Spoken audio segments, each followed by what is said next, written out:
एकादशी तिथि को अन्न क्यों नहीं खाना चाहिए? क्यों लगता है अन्न खाने से पाप? एकादशी के दिन अगर कोई व्यक्ति अन्न खाता है तो वह व्यक्ति बिना पाप की ही पापी हो जाता है। हमारे धर्म ग्रंथों में इसके बारे में बताया है, क्योंकि एकादशी के दिन सभी पाप आकर अन्न में बैठ जाते हैं।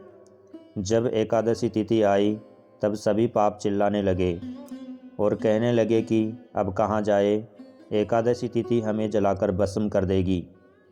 इस ब्रह्मांड में बचने की कोई जगह नहीं है, कैसे बचे? सभी पाप घबराने लग गए कि हमें भस्म होने से कोई नहीं बचा सकता। अंत में सभी पाप भगवान विष्णु के पास गए और भगवान से बोले कि भगवान, हम कहाँ जाए? भगवान ने कहा, आज एकादशी है, तुम कहीं भी जाओगे तो बच नहीं पाओगे। एकादशी तिथि तुम्हें सभी पापों को भस्म कर देगी। भगवान की ऐसी वाणी सुनकर सभी पाप कांपने लग गए और भगवान से प्रार्थना की और भगवान से पूछा, भगवान ऐसी कोई जगह बताओ जहां हम सभी पाप जाकर छिप सके। फिर भगवान कहते हैं कि तुम अन्न में जाकर छुप जाते हो तो तुम सभी बच सकते हो, क्योंकि आज के दिन कोई अन्न नहीं खाता, तुम अन्न में छिपकर बैठ जाते हो तो बच जाओगे। तो सारे पाप एकादशी को अन्न में जाकर बैठ जाते हैं, इसलिए एकादशी के दिन कोई अन्न को छूता भी नहीं। इसलिए कोई व्यक्ति एकादशी के दिन अन्न खाता है, सभी पाप उसके अंदर आ जाते हैं। इसी कारण बिना ब्रह्म हत्या किए ब्रह्म हत्या लग जाती है। सभी पाप अन्न खाने वाले को अपने आप ही लग जाते हैं।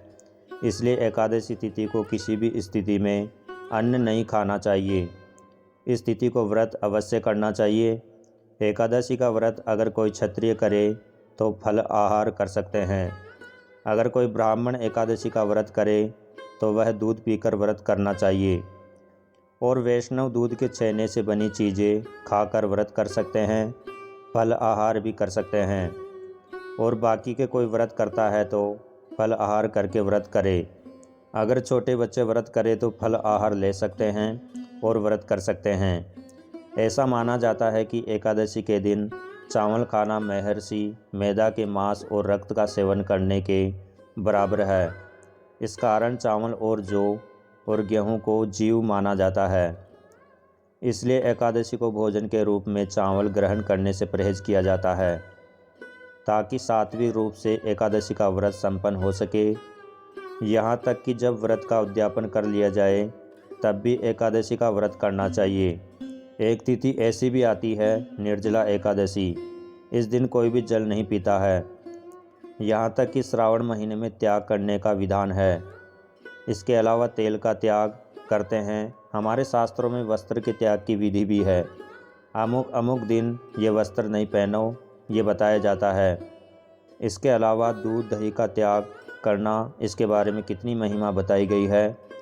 दूध दही के त्याग की हमारे पुराणों में लिखा है, भाद्र कृष्ण पक्ष की षष्ठी को और भाद्र शुक्ल पक्ष पंचमी को दूध दही घी का त्याग करना चाहिए।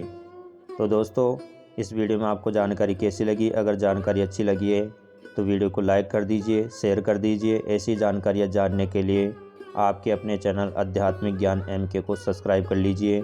धन्यवाद।